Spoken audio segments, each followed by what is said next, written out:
What's up, everyone? The Strictly Unrelated Podcast. I'm your host, Brian. What's up?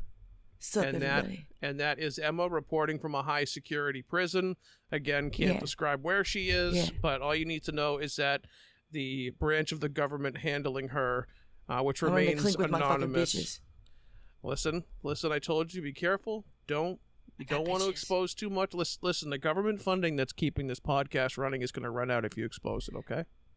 Okay, but I got bitches, and that's important, and I feel like everyone should know that, that I have bitches now, okay? So in other news, Emma has hoes and other area codes, and she would like everybody to know. I wouldn't like everyone to know. They just need to know. It's a need-to-know basis, all right? I got hoes and multiple area codes should be the new tagline for Emma's hosting entrance. Did you say a host in your nose? What is this? Some alien lore that I don't know? I want to say yes, but it's not. I'm making it up as I go. So I don't want to, So instead of a face hugger, it's a nose hugger. That would be so much. Think how cute that would look. Like how adorable. I love the face huggers. They're so fucking. They're creepy as fuck. But I'm like, if you just slightly change their design, there's they actually look cute. They'd be like gremlins. She's like, look at how adorable the little alien rapists are. Alien rape. Hey, let's call a spade here. Let's call it. Yeah. It's a little alien rape bug. It's a little alien. Listen. YouTube really likes it when you say things like curse words or the word rape or anything like that right in the first 5 minutes. So again, demonetization speedrun is still successful. This is still not going to do anything because we're already talking. This time it was my fault. It's probably been my fault every time, but at least this time I can claim victory. I was the demonetization first. It is a victory. And the demonetization belongs to Brian. Nose Rape Bug. Nose Rape Bug. That was a good one. I liked it. Nose hugger. No, a nose. Listen, all I'm gonna say is if you're out there listening to this, I'm speaking to both you, Emma, and the audience. Do not Google face hugger and Rule 34. Do it. Definitely do. No. Do it. No, because it's literally no. You know what Rule 30. Okay, listen. I have to ask you a condescending question, Emma. Do you know what Rule 34 is? That if you can think of it on the internet, that it exists like porn, specifically, is it specifically about porn or just about in general? If you, of course, it's about porn. 99% of the internet is porn. I know that, but I'm saying, and the other 1% is people but arguing about porn. Is the saying including, if it exists, there is porn of it. Okay, that's the rule by itself. Case in point, one of my favorite memes of all time was somebody posting a picture of a shopping cart and saying, Rule 34 is false, prove me wrong. And then somebody posted a photo of a line of shopping carts organized and pushed together. And the guy said, it's a gangbang, you fucking liar. Okay. That's fun, though. That's just fun. That's good fun for everybody. But we got some degeneracy out of our system nice and early. Yep. We'll get it out of the way. We got a good episode ahead for you. The last two episodes have been pretty shit. Yes, my child. Thanks for having me, and for, I guess, not annihilating me in Cabin in the Woods style. That's cool too, because if there really were gods I could answer to, I would have some things to say. Anyway, once again, I'm not too sure where my co-host is going with this, but we'll just wish her I well don't know, and go to the next. I had a point, and then I saw the little, sound waves of my own voice. In the words of John Cena, son, you a broken pencil, you missing the point. Yeah. Oh my God, that's such a stupid say, you fucking asshole. No, that's not stupid. That's basic thugonomics word life. Thugonomics. Okay, anyway. That was one of John Cena's first gimmicks in WWE. He was the doctor of thugonomics. That's fucking hilarious. Okay. It's fucking great. And I do want to bring up, I saw something today that I thought was a riot. And we do have some order, just like the other two episodes. We have some semblance of order. We got a couple of nice segments coming up. We got the Ramble Rumble, which is going to be something that we do routinely, where we power through a couple of topics real quickly. And following that, Emma is going to host our own little horror movie follow-up, where we discuss In this case, from a previous episode where we talked about our favorite horror movies, it's a cheap excuse and a lazy excuse for us to keep talking about it. So we're going to do that as well. That'll be sweet. But I did want to open up by saying one of my favorite clips that I've seen from the internet, I actually just saw this morning, and it's not because I've seen nothing else and I can't remember topics and I'm cheaping out. But I saw this morning and I thought it was fantastic. It was basically a AAA game and a baseball game where the batter gets a ball thrown directly at his head and then gets a ball thrown. Well, previously he gets a ball thrown about a foot or two behind him. Now in baseball, if you throw a pitch behind somebody, it's typically an insult because there's no pitchers that are so bad unless, it's usually really obvious when it's a fluke, like they just lost control of the ball, but that rarely happens. Like it's super rare. Like you'll usually see them trip on the mound after that, right? Like they really goofed up.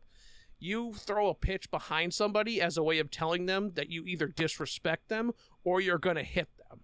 So this guy throws a ball behind the batter, then throws one at his head and misses by a couple inches upwards. It causes the batter's coach to come out, kind of give lip to the umpire, like, hey, this motherfucker's trying to kill my player. Now, the funny part is the guy who's getting thrown at crushes this other team. Every time he comes up to bat, he's just driving the ball. So clearly they want to threaten him as a way of, like, scaring him off the plate or throwing him off his game. But the coach gets kicked out because he starts complaining to the umpire. The at-bat continues. And by now, he's only thrown 2 pitches. So there's no strikes. There's only 2 balls, meaning that he could get walked. And the next pitch goes right down the middle, right down the pipe. And the batter sends that thing to Neptune. Jesus and one of Christ. the things that you can do as a batter to disrespect the pitcher is you flip your bat. Yeah. It's one of those unwritten rules that, like, yeah, you can kind of, a lot of guys when they're pumped up, will toss the bat or whatnot. And that's not, like, always a disrespectful thing. But there's a way to do it disrespectfully. And this guy basically whipped his dick out. Jesus. just did a little freeze frame, then flip and just hucked it. And it's one of those things, as a baseball fan, I fucking loved it because baseball's missing its soul in the last 10 years, I think. 10-something years, it's kind of been fading away a little bit. It's become kind of this no fun league to a little bit of an extent, and I always love to see shit like this where it's like, you know what? You tried to bean the guy twice, and you play this stupid fucking petty AAA type shit where you're gonna, like, take the guy out of commission because he's killing you on offense. You guys can't throw a pitch past him. He's always on base. So you try to hit him, and then when the ump finally kind of steps in and relaxes everything, you throw him a fucking meatball. He sends it into the seats, and he rightfully dances on your grave because y'all motherfuckers decided that you were going to fucking peg him, but nope, he's going to the 4th row. And, it's phenomenal. And it just made me think of how lately something that's happened a lot, and I know I'm yakking, give me a second, I'm almost done, but it gives me a thought about how, without going into details, there's been a handful of internet dramas between content creators and other fucking people, celebrities, yada, over the last couple of months that kind of follow this same situation, where they like to throw these fucking beanballs, and they like to yell at people, they like to make a big scene about something, or they like to sick their fan bases on somebody because they don't like them or they're mad at them. But then the receipt comes in. They can play this big game, they can throw out the beanball, right? They want to hit the batter, but then the batter cranks it and kicks them out of the stadium. And then they sit there, and granted the pitcher didn't whine, but still I think the point stands. You end up with these people that are just like, I can't believe I'm being victimized like this. It's like, motherfucker, you threw the first pitch. And it's like, one of the things that you have no control of is how somebody's going to react. It's the same reason that you don't road rage at people, because for all you know, the jackass in front of you, who's either going too slow or cut you off or whatever, that guy could have a fucking rifle in the front of his seat. He could be high on angel dust. That guy could have just went through a breakup. I've said that 1,000 fucking times. You have no idea what's going to happen. It doesn't make it right. Again, Because if that guy gets out of his car and throws a stick of dynamite at you, obviously that's a little ridiculous. But you're welcoming it. That's the problem. You're antagonizing that. It'll happen in Florida. Go ahead. In Florida? I was just saying, like I was saying, the way what you were describing, like if that's gonna happen, and it's gonna happen in Florida, if it hasn't already. You're like, I'm sitting here ready to believe you. I'm like, wait, that happened in Florida, and I didn't even question. I was like, okay, that makes sense. Go ahead. What's the story, Em? No, I was saying it would make sense, and I love that you started to believe it because that's exactly well, there's what no reason would to doubt like, if it's in Florida. No, yeah, it's already happened. We just missed the headline. Like I swear to God, and it'll just happen again because now we're looking for it, and now you're gonna see something like along those lines, and you're gonna start laughing whenever time you do. It's an old meme at this point, fucking headline is either Florida man, Florida woman, Florida dog, Florida cat, Florida cop, Florida driver. Just put Florida in front of it, and it's like, all right, I can't wait. There's a reason there's an entire subreddit of there's several subreddits of just Florida stories, because Florida just doesn't seem to be part. Florida itself is like an SCP. It's like an anomalous area that just all the goofiest shit. And they're not alone. There's a couple of places in the world, not just the U.S., where goofy shit happens all the time. But for some reason, Florida just seems to really, really make the headlines. Yeah. They've got the Olympic medal in fucking absurdity. Well, and it's they constantly just have like a bunch of people, and the people who go to live in Florida, think about that. It's like a bunch of really old people and a bunch of fucking people who like want to be in the drug trade and stuff like, that are just going to be... Well, that's a Carlin joke. That's a George Carlin joke. He said everything in Florida is in the 80s. The temperature, the age, and the IQ. Yep. And like a lot of things Carlin said, you laugh and then just go, am I rude if I kind of think he's not lying? Is it just... No, is it comedy if he's telling the truth? It's exactly... Well, that's the best thing about George Carlin is that he would point things out like that and you just like, oh... Like, I knew that the whole time, but he just put it in words that I was like, yep, see? We all knew that already, though.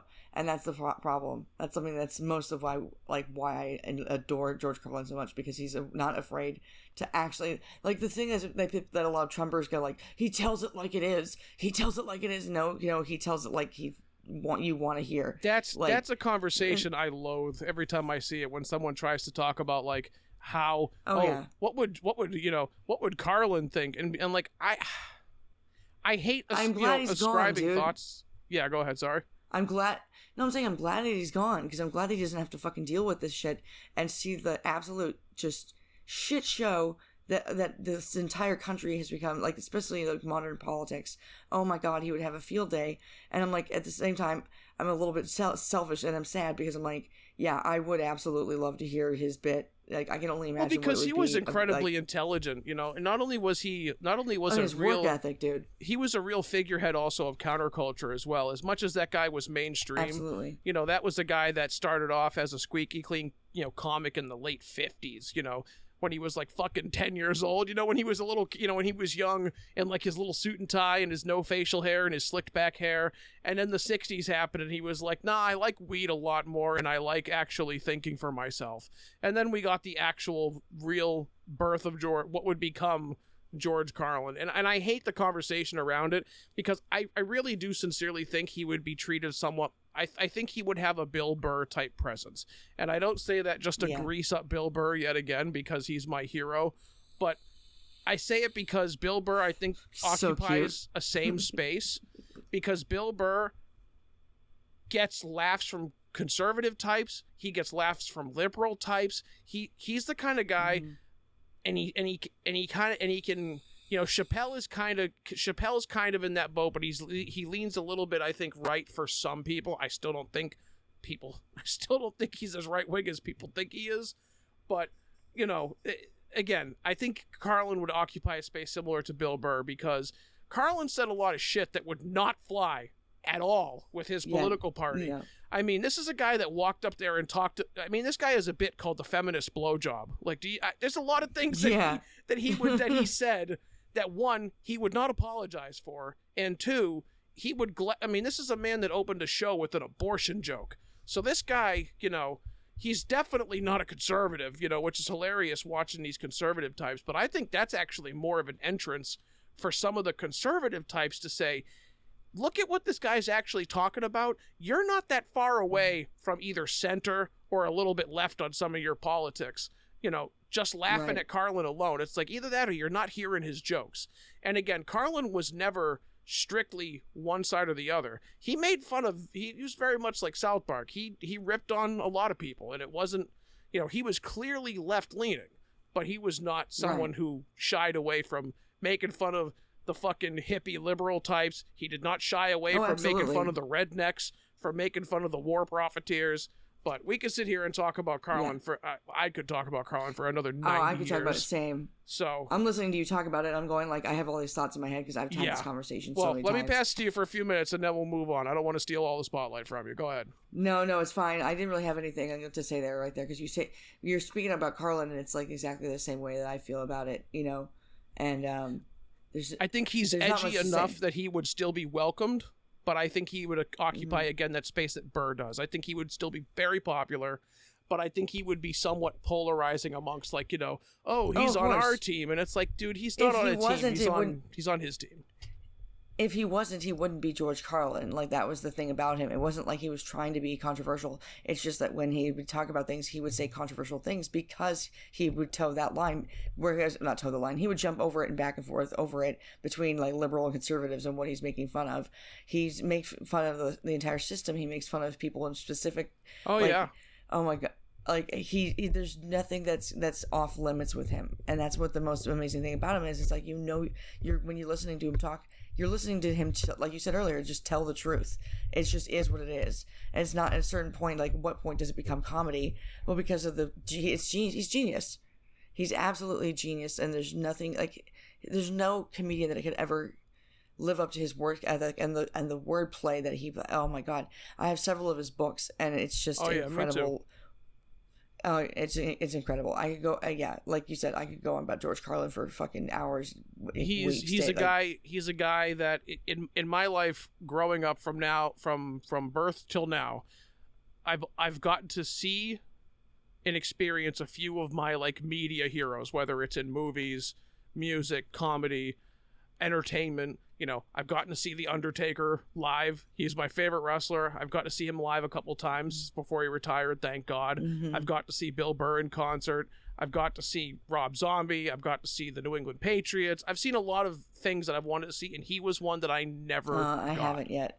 And I'll always regret never being able to finally see Carlin, but I would have loved to have seen him. But we do have a segment called the Ramble Rumble that we're going to jump into real quick. And don't worry, we'll pen in some comedy conversation because I think we could have a conversation that isn't just me, since I'm whining and rambling per usual and taking all the time. So monologuing motherfucker. So that's why you're going to open up this first one. So in the Ramble Rumble, we're just going to go through a couple of topics that Emma and I both discussed this week. I put a couple quick ones together, and in future segments, we're gonna each toss in our own couple of topics. But basically, it's just like a lot of things that we do, relatively unscripted, but just a couple of quick topics that are going to be fired off, help you learn a little bit more about us, and because this is a professional shit talking situation that we've got going on here, you know, why not? So. Snacks. What are you eating, and what are you going to grab, regardless of your diet, whatever? You've got the munchies. You're sitting down. You're watching TV. Whatever scenario you want. When it comes to snacks, Emma, what are you grabbing? Oh, that's the thing. It really depends on the day. It depends on the mood. It depends on, like, what strain I was. It's today. It's Saturday. It's comfortable. You're just hanging out. What are you snacking on? I gotta say, like, the first thing that comes to my head, like, which I have here, what do you think? Bag. Flamin' Hot Cheetos immediately, and then, like, fruit by the foot, because I always have like a big box of them. Fruit by the foot, dude. I said lit. Do you? Oh, I thought you said what? I was gonna go. What? Do you have a problem with fruit by the foot? I said lit. Huh? L-I-T. You gonna fuck with me? Lesbian interchange text. Lit. Fruit by the foot. It's so fucking good. It's like one of those. It's licking nothing snack. It's just empty calories. Telephone. L-I-T. Does macaroni and cheese count as a snack? Because yes, my sister in Christ, of course it does. Macaroni and cheese is like a deity on its own.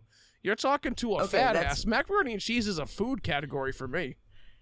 Oh, the same. You have no. I've gotten little like Christmas ornaments that are like macaroni and cheese, like little shaped things, like because I don't fit comfortably in airline seats because of macaroni and cheese, and I'm proud of that. You should be. I mean, that's a nice trophy to have on your fucking shelf. I mean, it's not on my shelf. It's on my left side. It's on my front side. There's a big pocket of it on the front. There's 2 fucking man boobs that are in the process of being downsized, but that's all mac and cheese, baby. What about mac and cheese with Capri Sun and Kool-Aid? Like, oh my god. Orange lava burst high C. Fuck yes. The what was the fun fact? There was orange lava burst one. Orange lava burst high C. I could be wrong, but I believe that is the basis of the thing that you were just saying. It's the basis for Ecto Cooler. Yep, I was about to say for fucking Ghostbusters. Yep. Ecto Cooler is the eternal sign that you were a 90s child because it was launched in like 89. So every kid in the 90s was like, Ecto Cooler. Fucking Ecto Cooler, dude. In the night, I think I'm the same way right now. If I would cry. I would fucking cry like that. And like I was renowned for like how I have literally been grounded in my life because of chocolate milk. Like I wasn't supposed to eat all the Ovaltine because I drank all the milk in the house because I would make chocolate milk for myself at night and shit. So I would get in trouble when I did that and would just like steal everyone else's milk. That was a problem when I was a kid. So chocolate milk and macaroni and cheese is a thing that's like everyone knows. Like I'll eat a whole box to myself just at one sitting. And I know that's not really big bragging rights, but I've been made fun of for that shit so hard. My ex-boyfriend, I remember how it was like one of those things he just like would just tell people like, dude, she can just eat an entire box of macaroni and cheese. And I'd be like, thank you. Why are you telling people this? Like, is this not that impressive? You don't get to just shit talk your girlfriend. But yeah, that and bagel bites and corn dogs, bro. Pizza rolls, baby. Pizza rolls are fucking good, but bagel bites are better.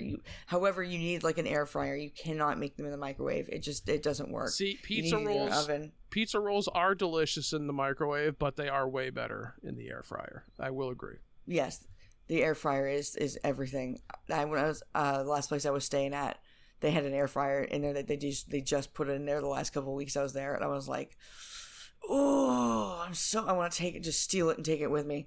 My dad decided to pamper himself, and he had to replace his stove, and he replaced his stove with some fucking just Rick Moranis and some fucking Rick Zelinsky, whatever his character was, and Wayne Zelinsky, what his character was in Honey I Shrunk the Kids, some Wayne Zelinsky-esque invention. It's basically a stove that it doubles as an air fryer, so you can run it like an air fryer. So not only is it an oven in a traditional sense, like a big old, just, big front door oven, but you can run it in an air fryer setting and run it like that as well. And I'm like, I might be stupid. I feel like that's what an oven already does, but I know air fryers are faster and they use a different cooking method. But either way, yes. I was like, that's kind of fucking dope. You have a giant air fryer. I'm gonna play with this. But I will add. What about you, Brian? I will add to mine. Wait.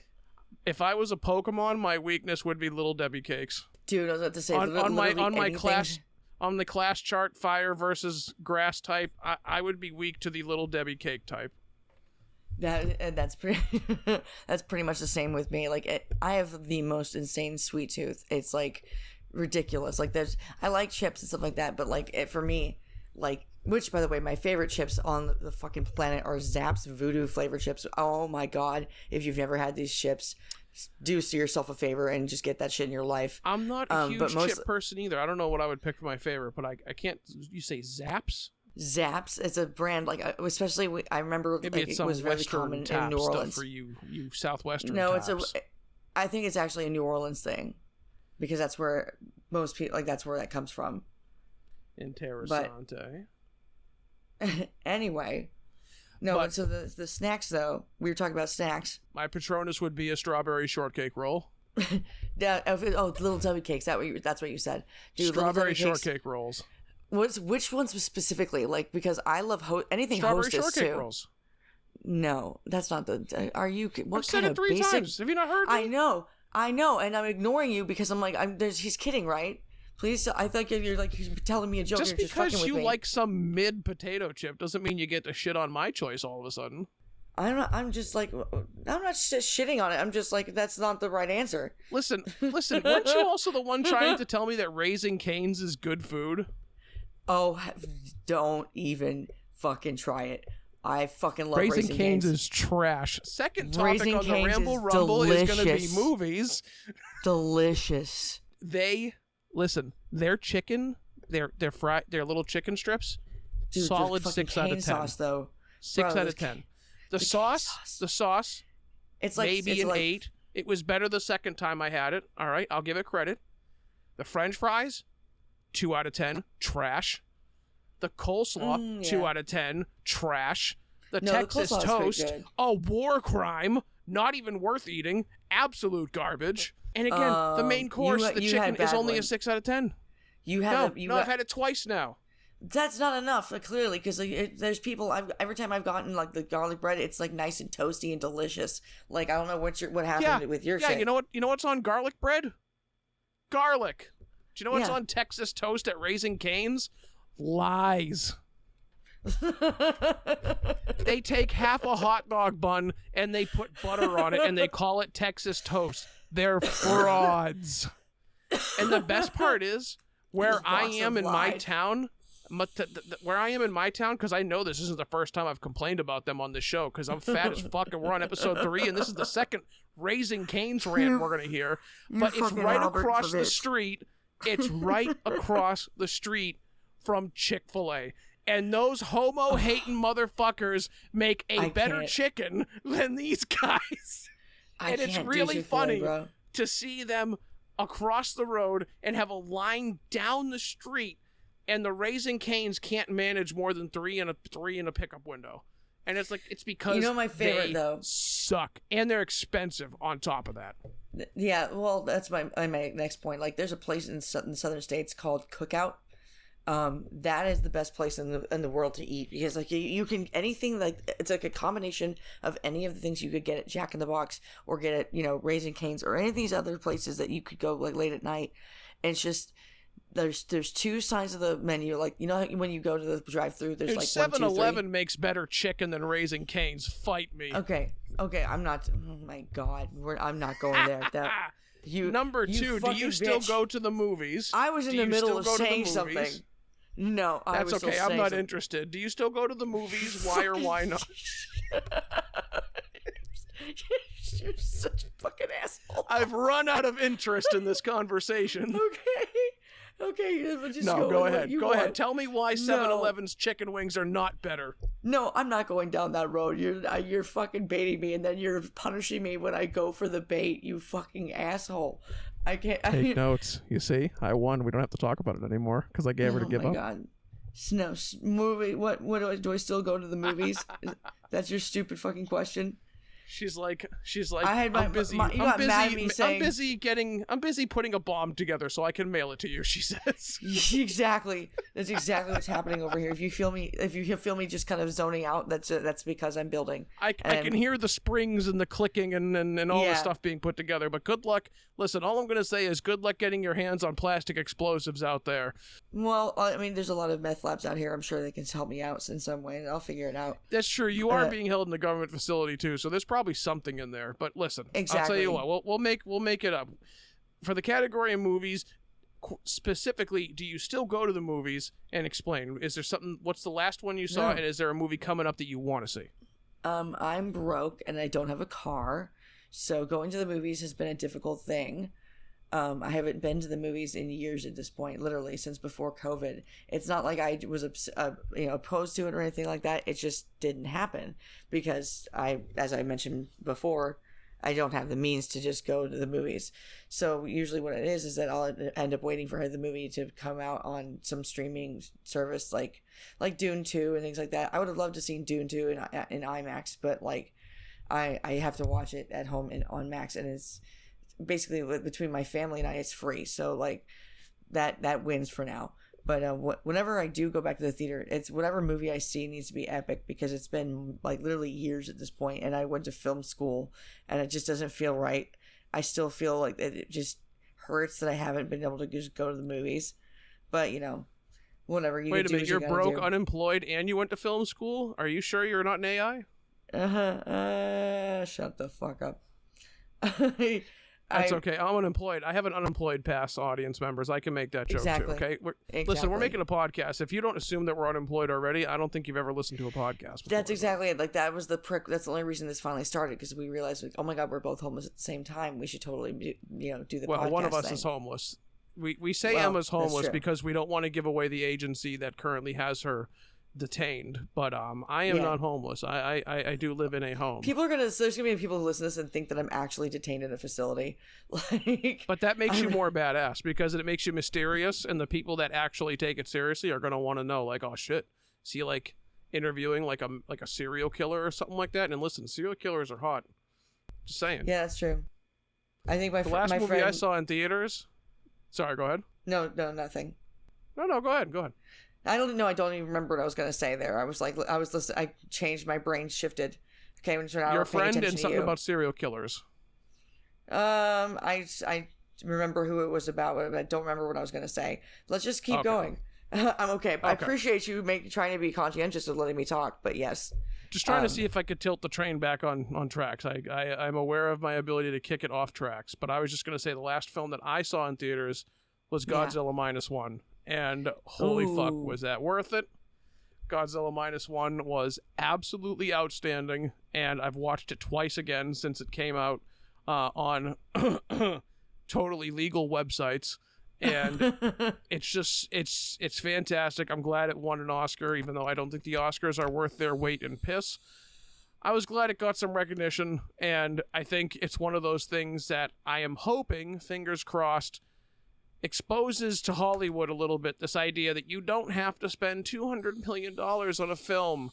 It's like people just want good cinema. No, exactly. And like Godzilla is a well-known IP that you could have spent $200 million on. Case in point, the Godzilla and Kong movie, which again, I'm not going to totally shit on.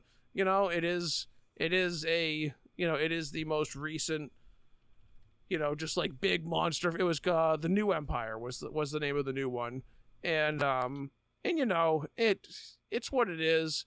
But if you want something that's an actual movie, like a drama that like hits you, Godzilla -1 was so fucking good. Okay. Godzilla X Kong, which I didn't see. I'm not gonna make fun. You're not gonna make fun of it because I haven't seen it, but I've seen reviews of it.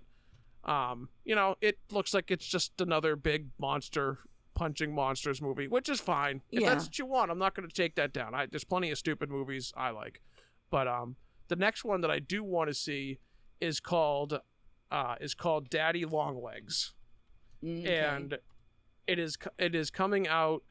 Or no, is it? No, it's just called Longlegs, not Daddy. I'm thinking the spider. This one's called Longlegs, and it is a film, I believe, starring Nicolas Cage. And the trailers that have come out are bizarre because they don't seem to really explain or show anything. I'm even wrong about I was wrong with the spelling. It's Longlegs, like one word. It's coming out July 12th. Nicolas Cage is listed as one of the actors. I don't know if he is the main, but that's kind of been the catch of the trailers, is not only are they really absurd and like crazy designed, but it's about a serial killer, so naturally everyone's going to want to watch it, but it's got a very heavy occult twist to it, and it just looks freaky. Like, it actually looks scary from an unsettling standpoint, and I'm always a sucker for like the cult kind of thing, but typically when it dabbles a little bit in the paranormal, and it looks like we might get a little bit of that, but that's Longlegs. But what is something about you? Weird little me category. What's something about you, Emma, that people would never guess unless you told them? I mean, I can sing. This is the one that I couldn't think of anything that was like, what is it? Something that people didn't know about me. I can sing really well. Like, I can do that whole thing. And then, that's something that you could guess maybe. It's not as special, but I do have one where I have scars on my eyes because I had surgery when I was a kid to correct a really bad astigmatism, and I still can do it. I can still do it. I can just cross my eye when I want to and put it back. Nice. It's freak out some trick-or-treaters. Yes, I can do it. It's very creepy when you look at it. Terrify some children on Halloween. Which way is it going? Yeah, exactly. I haven't actually used it like that before. What's really funny, I'm just gonna be a TMI here. I've had ex-boyfriends say they know they did a good job because my eye will cross because I can't help it sometimes. It'll just do it. And if you know what I'm alluding to, it was so embarrassing. No, nobody knows what you're alluding to. Nobody uses the internet for porn. You're completely confusing everybody. Okay, just making sure. Just gotta be positive. Listen, we already talked about Rule 34 and carriage gangbangs earlier. It's fine. Yeah, we're good. I'm just saying. Yeah, we cleared that hurdle already. You're totally fine. It's just up to sharing what you feel like sharing. Right. I'm saying, give me an example of one of yours. Maybe I can come up with a better example if I hear one of yours. What do you talk? So I asked myself the same question, and this is probably the most difficult one to answer because again, I'd say, okay, well, what the fuck would be the slight thing that someone would never guess about me, and I approached it from the perspective, okay, well, what do I look like I do? And it looks like I sit around, and it looks like I'm a nerd, and it looks like I do nerd things. So I would say something that people wouldn't know about me. I have really crazy and absurd fashion desires. I love going on Amazon and I love looking up all this fucking goofy ass clothing and shit, and I'm like, I'd love to dress up like I'm either in fucking Cyberpunk or I would totally wear this shit outside, not give a shit, but they don't make it in fucking Baba Boom Boom size, which is what I would need. Which is also dead ass part of the reason I'm losing weight, because I'm like, I want to wear some fucking goofy ass clothes and they don't make them in fucking yada yada ding dong sizes. XXL or whatever. And XXL. I was up to 5XL at one point. So again, it's one of those and it's all, but again, just like all clothing, it's also by brand. Some brands like some brands I am a 2XL. Mm-hmm. But then another brand I'm like a 5XL, and it's like, holy shit, am I that fat? And then I realized that almost everything I own is either 2 or 3XL, which is still fat, but it's not 5. So again, it depends on the clothing brand. It's like, I'm not in any kind of denial. I know I'm fat, but holy shit, my wardrobe ranges from 2X to fucking 5. And granted, that 5 was kind of on the niche end, but it was like, holy shit. It's like, not only is this got to be an Asian size, but it's got to be fucking Vietnamese sizing, because I don't know how the fuck I ended up at 5XL. Right. But I would love to, because I most of the stuff that I wear I've found on Amazon, even, but most of it's name brand. Obviously, I have jeans that are just Lee jeans, but you can't go to Walmart and buy Lee jeans in waist size 50. They don't sell them at that size, so I have to buy them online. And by the way, side note, I'm starting to fall out of them now, which is a pain in the ass because you can't buy all of those. So I'm waiting, obviously, until I go down a lot more, and then I'll start replacing them. But I'm already running out of belts to use, which sucks. Right. But I would love to be able to wear some of the goofy shit that they fucking sell it. I would straight up dress like a medieval peasant and just walk around the mall. That's awesome, though. Have no problem doing that. And it's I'm not going to be fucking cross-dressing or nothing like that. If that's your thing, so be it. I'm not shitting on it. But I would just love to wear all these crazy, insane, not even just cosplay, but I would totally, again, wear fucking peasant clothing or do the fucking Hot Topic and just walk around in a trench coat and I would do that with you. I want to wear all this shit, but it doesn't come in any size above a 2X, Right. So. Oh, I'm sorry. I'm gonna sneeze. Hold on. How fucking dare you? I'm so sorry. But anyways, I would absolutely. You are just a bitch. But I love the idea of I'm gonna get these. I'm gonna wear this fucking goofy ass clothing and Like, because they do sell all kinds of goofy shit on Amazon, and Amazon's what not was the the only weird site thing that you I were look gonna at, say? but it's- Like, what's the weird thing no one would know about you because that you would dress like that? Yeah. I wrote, as I stated, I crave absurd fashion. Okay. That's awesome. Because, like, my wardrobe is nothing but, like, fucking, like, polos and jeans. And I love my jeans. I will always wear my jeans. I got no problem wearing jeans. I like carpenter jeans. I like jeans I love with men pockets, who care about fashion. You know? I love men who care about fashion a little bit. Like now, let's clarify. Let's clarify. I would still wear beaten to piss clothes. Sure. So would I. But I would love to have a wide array of shit. A wide array? I would rather have a wide array of shit, and I would love for it to be varied and nonsensical to all the way to one end. And then I would also love to have the really chic, business-appropriate attire as well. Like, I would love to have an ideal just like, this is anything I want to wear today. That's cool. That I would love that.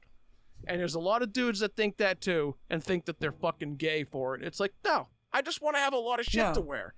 I'm not going to go bankrupt buying it, but it's like, I would love to have just a full range of options, baby. That's all. Exactly. You want a wardrobe. I don't fucking blame you. Everybody wants that. I want that. I want a full range of shit.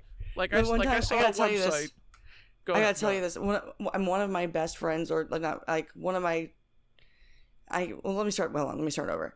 I once went on a date with a guy who literally every day of his life, every picture you can see, like he's wearing a 3-piece suit. He's wearing and like all these different colors and like ties and these vests that he would wear and cummerbunds and like all this like every day. And like I was like, that is the coolest shit I've ever heard, and that's just way too high maintenance for me. I'm bad. I tapped out. That was the thing for me that I'm out, homie. It was just too much. It was like he was wearing like that's so much attention and so much effort, and I can't live like that every day. Where like we're gonna go, but he's gonna wear a fucking suit. Like no, sometimes I just want to go to the baseball game and like put a cap on, and like just wear like a jersey or something else and just go to the I need someone who I can chill out with and just like like just not be so high maintenance all the time. Like it cares about their appearance and fashion is one thing, but like I'm like if you're outdoing me every time I go out, I'm wearing flip flops and shit, and you're wearing a fucking suit. That's not for me. That's like it's just too much. Doing me. I admire it though. It was really impressive that he did that, and like every picture of him like on his, on his. Oh yeah, absolutely. What's really funnier about that is on my date with him. Move. He and I, after the date, we never spoke again, though. We never did, but, but I did make somebody who was a friend, like a permanent. There was a girl, her name is Christina. Hi, Christina, if she ever listens to this, I don't know. But she was a waitress at the restaurant we were at the time, and she was getting her food and her lunch, and she overheard some of our conversation and was hearing me kind of get in a battle of wits with this dude over this shit. And she started laughing and kind of being a active participant in the conversation. So I just started talking to her, and I got her number, and like I got another girl's number while I was on a date with this dude. So not really boding well for him. But she's like this huge fucking nerd. She does all these amazing cosplay things, and she's like one of the biggest Star Wars nerds I've ever met in my life. Like the extent of it is, and the extent of her knowledge of it is truly impressive. But yeah. I don't know where we were going with that. I think I was talking about like the weird me stuff with I don't know. Yeah. I don't know how we got there. You just wanted to humble brag about picking up chicks while you were also trying to get dick. Well, I wasn't picking her up. Like we didn't have anything like that. It was just like I just thought it was unplanned, funny. But it still happened. I just think it's funny to get some girl's number and like on a date with somebody else. I don't know. I think that's funny. I kind of felt like a boss move. I'm not gonna lie. Well, I mean. He clearly wasn't doing a good job of keeping your attention if you ended up snatching up somebody else's phone number. So he's probably going to do a little harder trying. What's something about you though that like one more thing? Like you said the thing about your fashion choices. What else? There's got to be like one more. I mean, I only put one thing, so I don't know if I have anything. I don't know if I have anything else off the top of my head. I mean, the only other thing the only thing I think I could, and this is more of a forced thing, I got some fucked up stories. I mean, listen, the category's not fucked up stories. You goddamn trauma victim, all right? Listen, we're gonna take it easy over here. I wish to traumatize the rest of the world. I will share my trauma with the masses and terrify them. Overshare. No, I can't. I will over fucking share. But no, I was gonna. The only other thing I would say, which you know about me already, but I guess I would say is that I really, really like bugs and spiders. Not the idea of like living with them or like touching them, but just they fascinate me. I don't know why. Right. It's been since I was a little kid. And it's one of those things that, you know, again, in like another universe, I'm sure like that, but like, about orca whales. Whales is the thing I'm autistic about. I would imagine in another universe that I'm probably like an entomologist or something like that, and it's still something I've looked at, but it's not something very easy, one, to get into, and two, it's, again, just a very, it's a very niche thing. It's very hard to get into something like that. But I've always, again, just really been interested in insects and spiders because, one, they're everywhere, no matter how much you want to not believe it. And two, there's so many, all of us know, like, what, like, ladybugs are, or, like, lightning bugs, or, like, you know, we see, like, house spiders.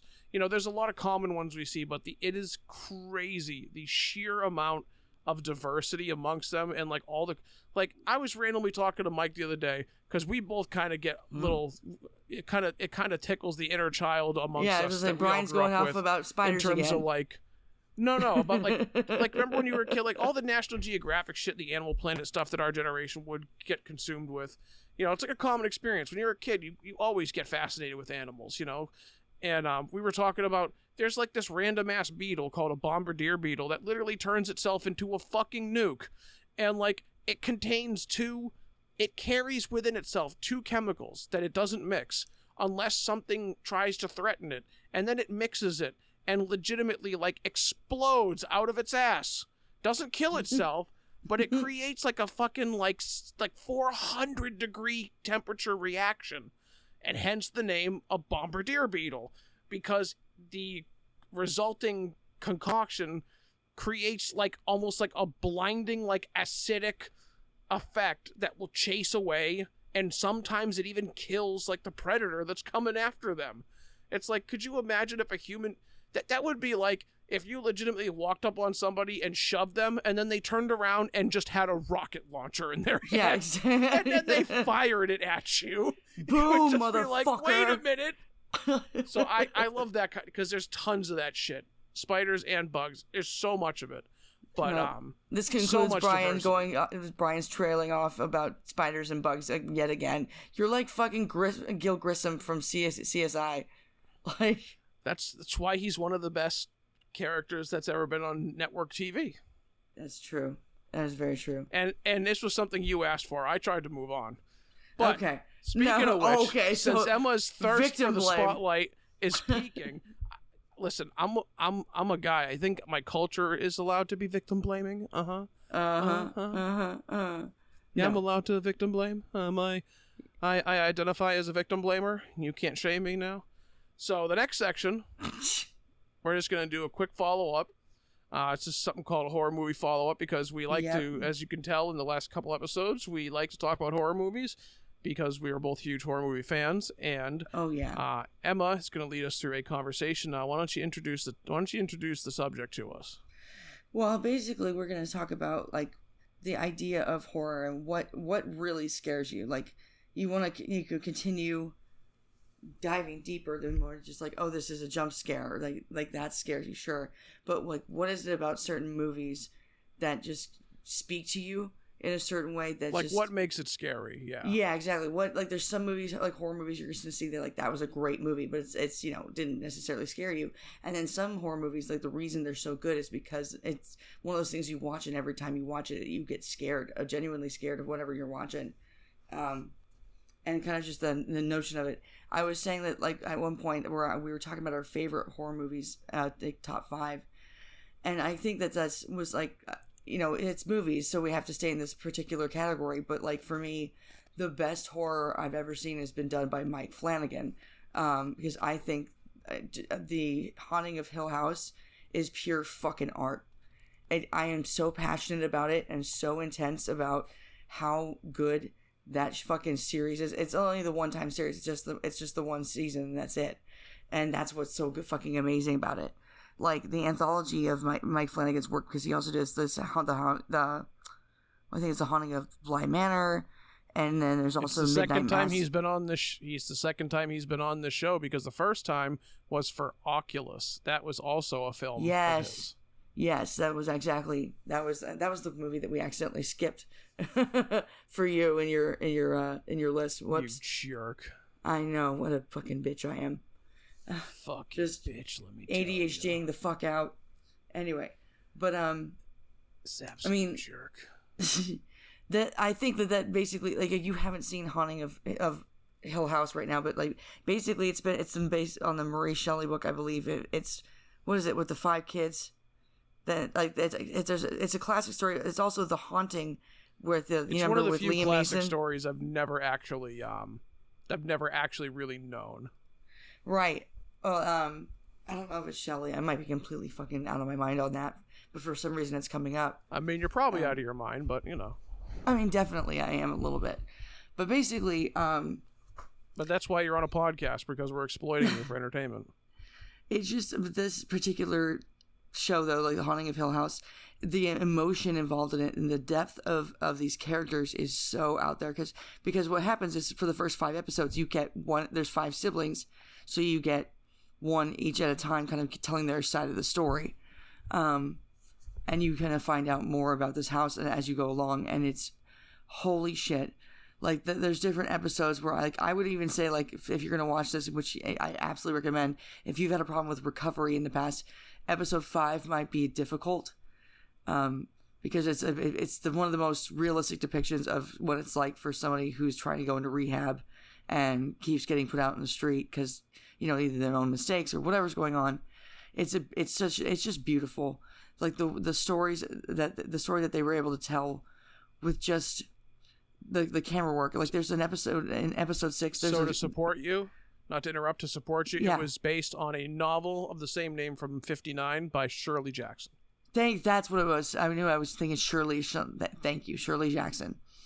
Well, Shirley is one of the characters, and I don't know if it's based on her real life. I don't think it is, but like, it's if you want to watch something that has so much heart. What really scares you about it? Because I know you're glazing it and glaze away, but what really scares you about it? The thing that really, I've never been scared like that in my life before. It's something that's in your head, the psychological. Yeah, that's why Oculus is the same thing for me, where it's like, I almost would have said at first, like my first viewing of it, like I almost didn't like it just because it fucked with my head so much. And what's really scary, like throughout the show, it's really cool what he's done with, like, literally there's a list of somewhere, like, showing all the hidden ghosts. Like, there's like regular scenes where it's just 2 characters having a regular conversation and you're paying attention to that, and then you go back through it and someone shows you that there was a ghost hiding under the piano the whole time and its fingers were just sitting there and you just didn't see it. That idea of, like, it was there the whole time and I just didn't see it, or like things like blending in like that, because especially because I'm ADHD, and if it blends in at all, I'm not gonna, if it's out of sight, it's out of mind. So it's just so difficult to try to manage the idea of that in my head, like, from being so ADHD and being like of somebody who doesn't manage those, like, executive function very well, to be just sitting there and not be able to notice something like that in my surroundings scares the shit out of me, because it happens to me all the time. Like, that's what I think when I wake up having nightmares. That's what's happening, is like my body is just afraid and not knowing what's happening and just going right into default, like we're ready to fucking beast of something, like, and just get our fucking fists going. I don't know. It hits something very carnal and very, very feral. Very relatable for you.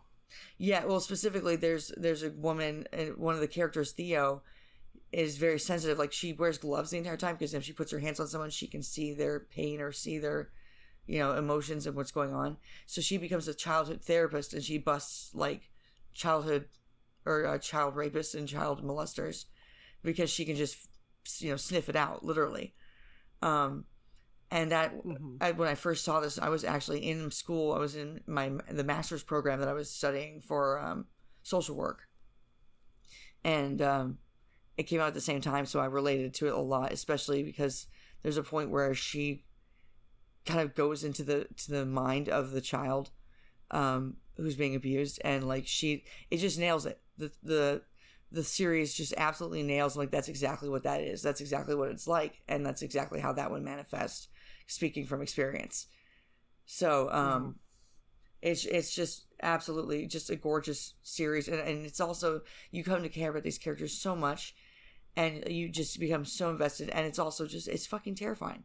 It's just plain terrifying at so many points, because you care about the characters in some points, but also just because it's so underneath the radar. I don't know how else to put it. It's when you pay attention to all the things that are there, like it's one of those things that if you watch a second or third time, you're gonna enjoy it even more, like, because you'll go, oh, see, now I got this, and you have, like, a second or third watch is so perfect for this particular piece of work.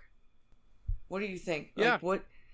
No, I wish I could engage more, just because I don't know a whole lot about the series. But you've glazed it enough off camera and off stream, So I certainly, I'd certainly like to see more of it. And Flanagan himself has, again, a really good filmography and a really good history behind him. I mean, another film that he's done, just to throw it out there, is Dr. Sleep, which is the sequel to The Shining. That's a great fucking movie. And that was really good.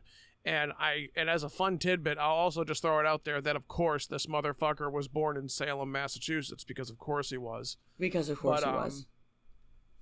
But for me, when it comes to something, because like I said, I don't want to just, ignore what you said, because I'm not, but I also don't really have much to engage with it. It sounds like it's something that, again, it's hitting you really well because it's stuff that you can relate to. So I'll definitely, like I said, I like Flanagan, so I do want to see it.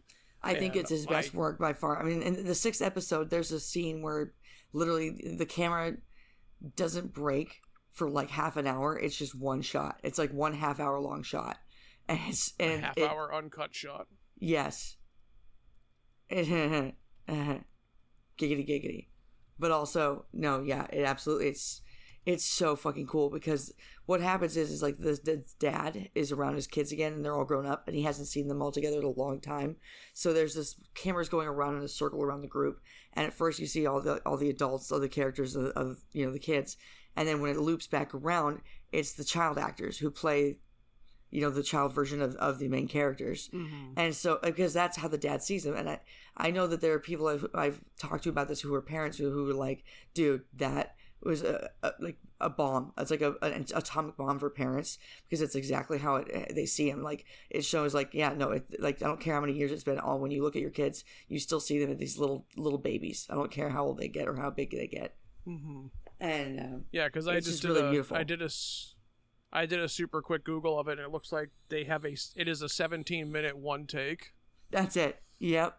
And apparently it took them a month of rehearsals to perfect it. Yep. No, worth it. No, that's absolutely fucking paid off. According to the IMDb, the first 15 minutes and 38 seconds of episode 6 were done in one straight take with no edits or cuts. And the episode itself is comprised of 5 of these long takes, the longest being the third, which is over 17 minutes. And the production was shut down for 6 weeks of detailed rehearsals to accomplish it. Yep.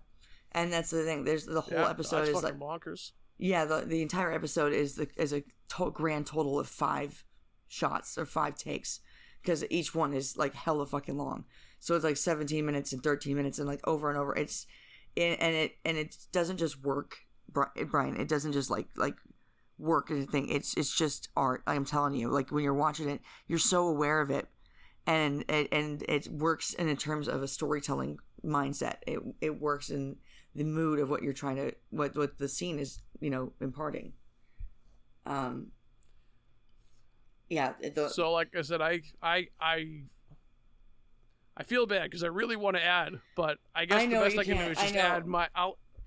But again, I'll add my own, because I think it's on a similar level, because when I think of like what scares me, we've had this conversation before. I can't stand, off screen. I can't stand the fucking gore porn. It's like like I know Saw has its artistic merits, and I know there's people that really like Saw, and I'm not gonna shit on it, but like there's so much of it that's just not scary to me. It's like it's like gross isn't scary. Like, you have to peel off your fingernails with this pair of rusty pliers, and it's like that's just yeah. It's like that's not scary to me. That's just fucking gross. Yeah, and it's like gross. that's not scary. Like some people I think have this really weird problem where they confuse disgust with fear, and it's like I know those two emotions might run alongside each other perpendicularly, and they might cross once in a while, but like it's not the same thing. It's like I remember seeing the Hostel movie. I remember seeing some of Hostel, and I was like, this is just fucking snuff porn. It's like this is literally just torture porn. Like I agree with you. I get that stuff. I get that stuff freaks people out.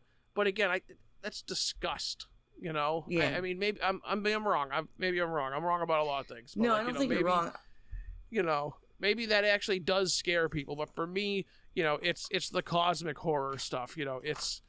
I want something that's not necessarily realistic, but I want it to feel like an actual threat or a danger.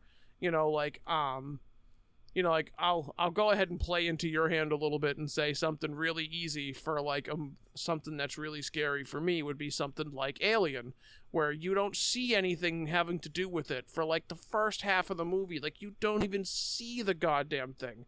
It's just the threat of it. It's the evidence of it there, and then you see the chest burster and it's like, oh, Jesus Christ, what the fuck is on this ship? What is hanging around? Like, You do such a good job of building the unknown and building the tension. And I won't lie, I still had a really hard time of coming up with like a movie that's really like scared me. Like when I was a little kid, I was totally freaked out by aliens. Aliens were like my crypt. Like that terrified me. It was aliens terrifying. and it was like wild animals, like fucking wolves, terrified me when I was a little kid. There's no wolves anywhere near me, but I was convinced that they were out there in the woods, and that's mostly Pet Sematary 2's fault, being on the TV at like 4 a.m. when I woke up, and that's totally that movie's fault about the wolf thing. Okay. But so for me, again, it's more the idea of, it's like paranormal, stuff. I'm on the fence. I'm on the fence because there's some paranormal stuff that's really fucking stupid. Like I've seen so many fucking possession movies where it's just like this is so fucking dumb, and like, and that's the thing that sucks because it's the real crutch of horror, right?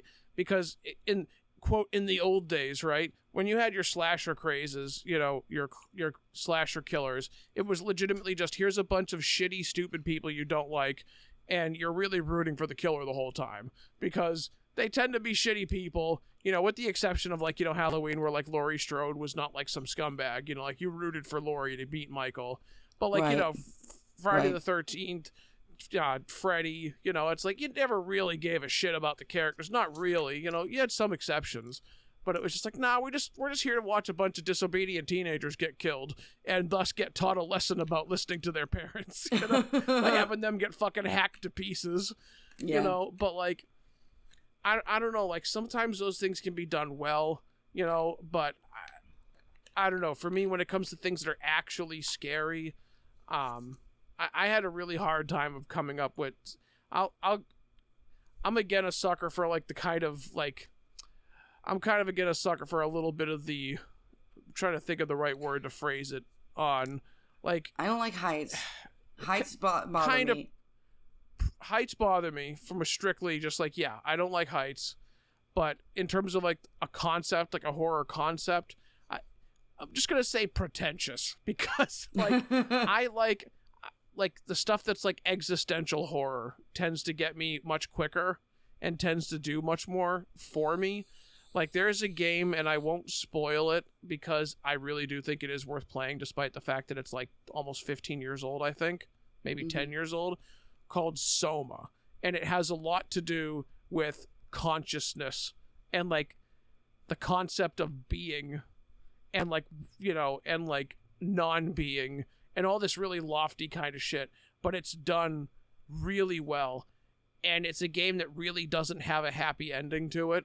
Yeah. And it's one of those things that's more of just like a Jesus Christ, I need to lay down after finishing this, you know, because It's like, you know, and I don't want every horror movie to give me an existential crisis, but it's, you know, I think that's why I like the cosmic horror kind of stuff where it's like, you know, unknown beings from like another realm, you know, or unknown creatures with, you know, like, I think that's one of the reasons Stranger Things blew up the way it did too, is that, you know, you have these monsters from another world entirely, and you have no idea if they have any motives. You know, it's like they look like they're just big. They look like they're just animals. You know, they're just eating. You know, they're hunting. They're killing people.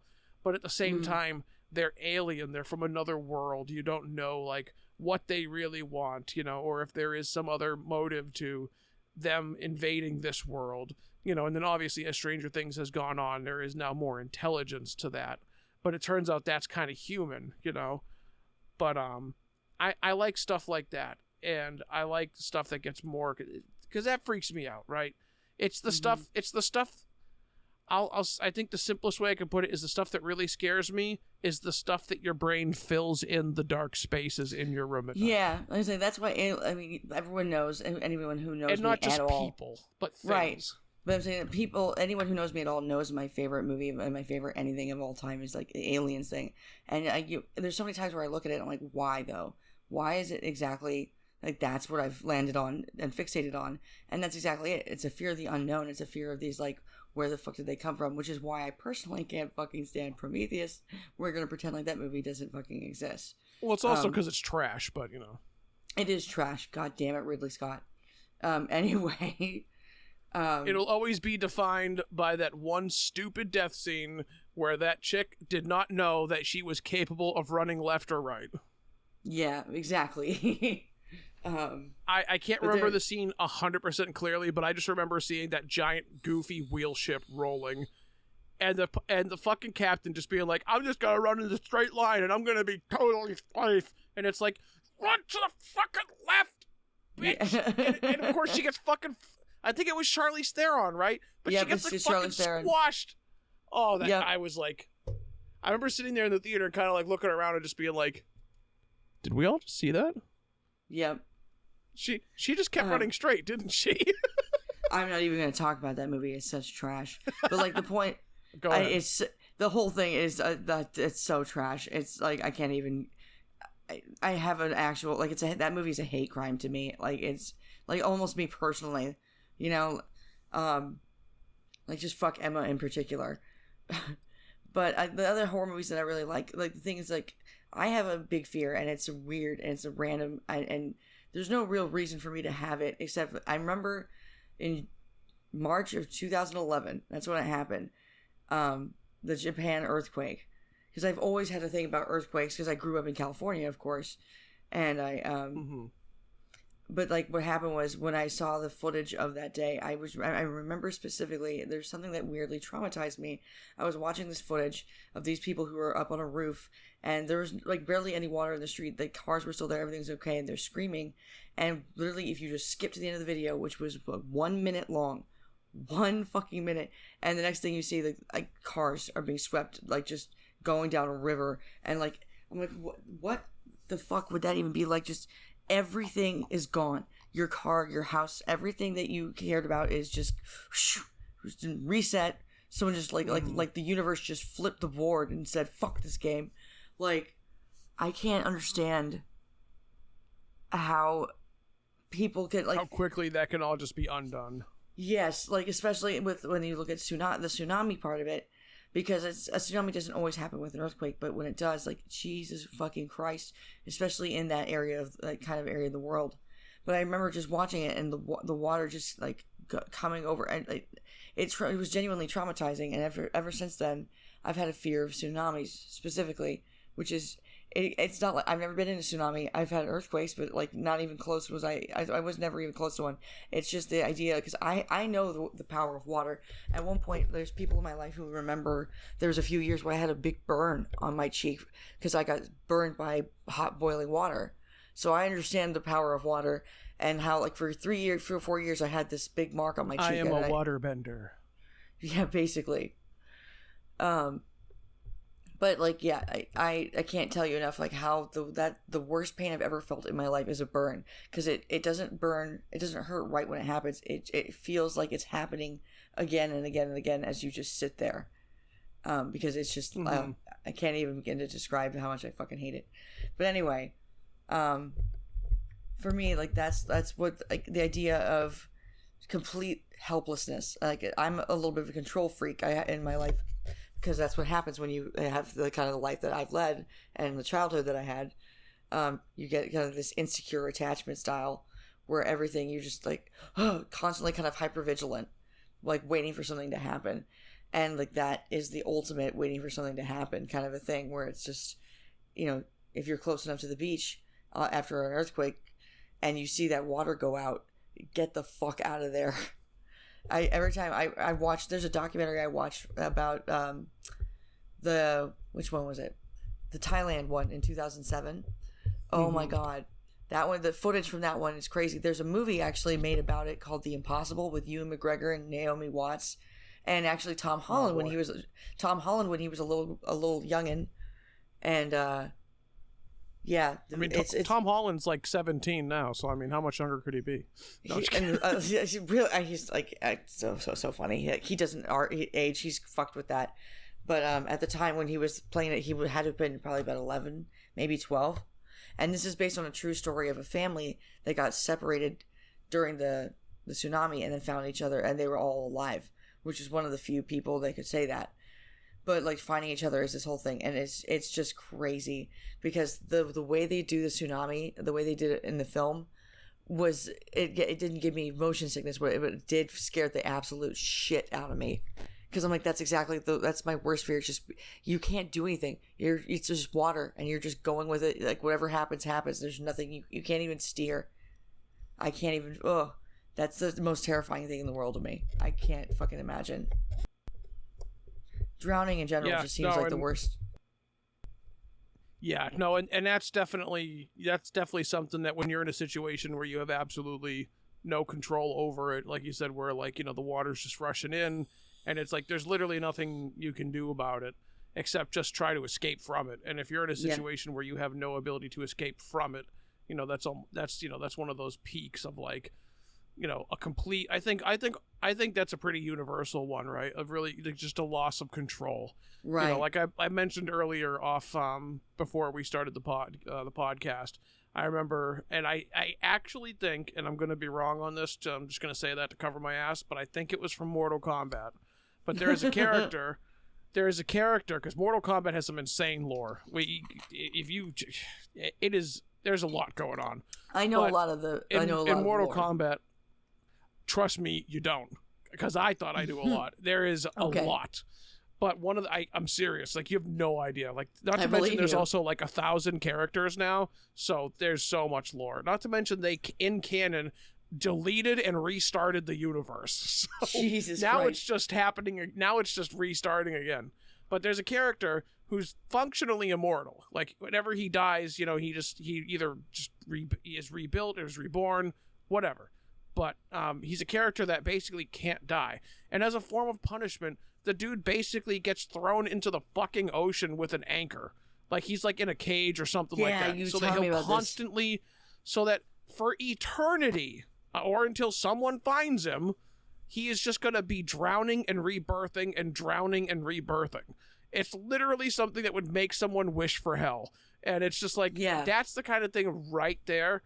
That's just like, that would be the absolute peak of pure terror for me, you know. And I know and I know that that's something that would obviously freak out a lot of people too, right? Like, something that it's just like, it's legitimately, because now, to put it as darkly as possible, you cannot be freed by death. So it's one of those things that you have to find a way out, because the default way out of most of these situations is you die. So in the darkest way to put it imaginable, a lot of things end up not being scary, because eventually you become desperate enough that you either A, want to die, or B, you've accepted your death, and then it becomes a little less scary. But you threw a situation like that out there where it's like, no, you can't even die. This is just it. This is permanent. Until that fucking ocean dries up in a couple 100 million years, or the planet gets hit by an asteroid, I guess, you're here forever. It's like, no, absolutely not. That's giving me headaches. That's making me freak out. I'm going to go live in the woods now so I never have to hear this again.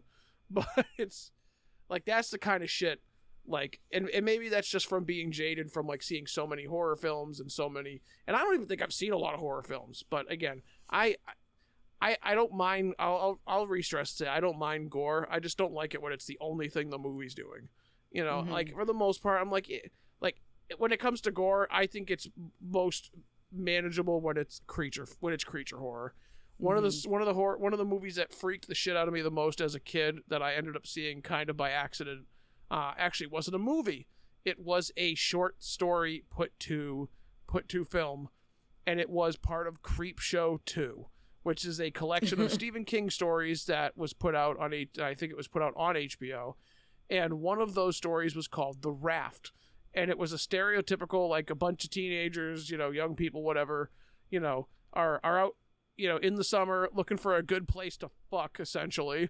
They're looking to have a good time. It's like two guys, at least two guys, probably, I think 3 of them actually, and then like 3 girls or some denomination, some party like that. And they go to this pond or like lake that we end up finding in the post-credit scene actually has a sign, not post-credit, but end of it, where it says, forbidden, no swimming. And I think they go past 1-2 at the start, but I could be wrong. But essentially, the lake is completely, abandoned, so they have it all to themselves. And of course, it turns out it's abandoned because there's what looks like a giant trash bag floating in the middle of the lake. And what it essentially turns out to be is the Blob, but just in water. It's basically like this thing or creature. It's never explained, which it never needs to be. And I think that's another crutch of a lot of modern films. You don't need to explain everything. And this is never explained. It's just an entity. Right. Whatever it is, it's a creature. It's a physical thing. But it's a giant fucking trash bag looking goo monster that as soon as it comes in contact with any of them, immediately starts dissolving their skin and absorbing them. Like you literally see like their skin get pulled off as this thing is pulling them in. And like you see, and once you finally see the thing up close, you realize that it's not like a floating raft of trash, because the debris are bones and like bits of clothing, because who's ever gone in there, it's devoured. And it was freaky as shit, because I remember they're stranded, because you think, okay, well, it's in the lake, they can just, leave. But of course it attacks them while they're in the water. So they're all stranded on like this raft, some ways out in the lake. And it's just a matter of, do we jump out and swim for the shore and like hope we get there in time, because it's kind of fast. And that's what ends up happening. Like, it starts like squeezing its way through the raft, and like it literally like eats somebody through the boards, because like its gooey body comes squishing through and just fucking melts them. And it's like, no. And I think, again, it falls into that realm of just, what is this thing? You have no idea what it is. It, to pull a Kyle Reese line out, right? It can't be reasoned with. It's one of those things where it's like, there is no, it'll stop at nothing until you're dead, and that's all it is. It's just a mindless predator. There's nothing you can do to fight it, and the ending is great, because none of them make it out. Spoilers, don't care. It's old as fuck. But like, and it's a short story, and again, it's wonderful. I wouldn't be opposed to it being made into a full film. I also am a big proponent of The Blob getting remade / like another sequel, because I don't know, there's something about that kind of like hive mind, like body horror, like, you get fucking absorbed into something that I think touches on a similar note that Alien does, where like your body autonomy is taken from you, right? This creature, fucking uses you like a fucking brood chamber, which is obvious. I mean, obviously Alien, there's a lot of allegory of like, especially male sexual assault, because it ain't just women, it's coming for anybody, right? It'll it's almost arguably like a rape allegory, because this thing, is basically forcefully impregnating people, right? An alien. And I think it touches on a similar thing where, like, this blob creature, this predator thing is just fucking eating things by basically just absorbing them. But stuff like that, creepy as shit. But we've taken a couple hours. We've taken almost an hour and a half of your time away. So we want to just appreciate everybody that's been listening so far. All two of you, and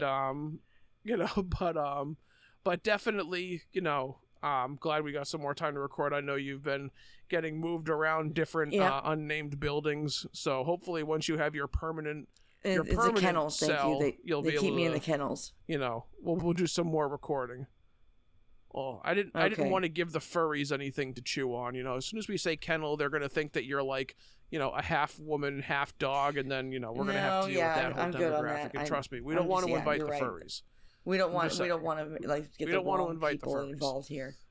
Yeah, the furries are always the wrong people. Let's just be clear on that. Exactly. But no, just but I appreciate everyone who has listened to any of this and got a good time with us and just hanging out, have us shooting the shit.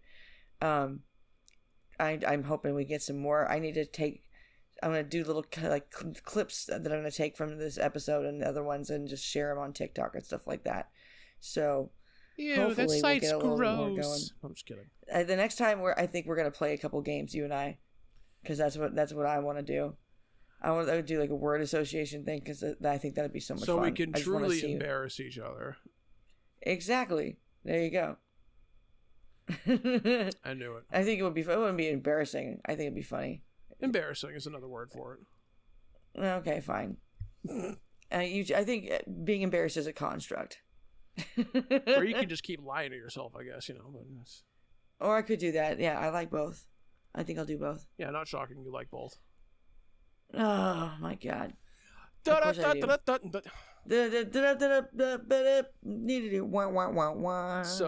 either way, thank you for everybody for tuning in. Obviously, like, comment, and subscribe, please. Even if the comment just says fuck you, or hey, I like the show, just throw a comment down there. It helps fuel the algorithm. So the more you comment, the more you like. Comment, people. Tell you what, is there anybody in your life that you really don't like? Did you really hate them? Send them the link. This is an insufferable hour and 30 minutes. Send them the link. You don't like somebody, there you go. See if they like hearing us just jabber on completely mindlessly and just, And if they need any convincing, just say, listen, at least one of them is a woman, and then maybe they'll listen. Yeah, exactly. I think my voice, it's so weird listening to my voice back, like when I listen to the episodes and all. It's just, I think my voice is a lot lighter than it actually is. My voice is much deeper every time I listen to it. I'm like, oh, Jesus Christ, okay. Well, then, I think that seems a little intense, but I can accept it. It's definitely a common experience. People hear their voice back and they're like, wow, I sound fucking hideous. Why didn't anybody tell me? And it's like, dude, just don't worry about it. It's like, yeah, no. You hear yourself in one way, everybody hears another way. Listen, we're just gonna be honest. It's kind of like smelling your own farts. You don't understand why everybody's running for the doors, because it doesn't bother you very much, but that's because you've been living with them, okay? Exactly. I figured that would make the most sense. All right, y'all. We're going to head out of here. You guys have a good fucking Memorial Day weekend. What are you memorial for this weekend, everybody? What is your favorite memory, right? That's what we're celebrating this weekend, our memories, right? Oh, yes, memories. But I don't want to disrespect the troops at all. Like, absolutely. Like, it's a memory. Fuck them. And I say that with all the love in the world. Fuck them. I understand. Well, they would appreciate. I think most would appreciate the sense of humor. I think most of them would just appreciate attention. Real talk. Yeah, exactly. All right, y'all. We're out. Peace. Fuck them all. Woo! Fuck them kids.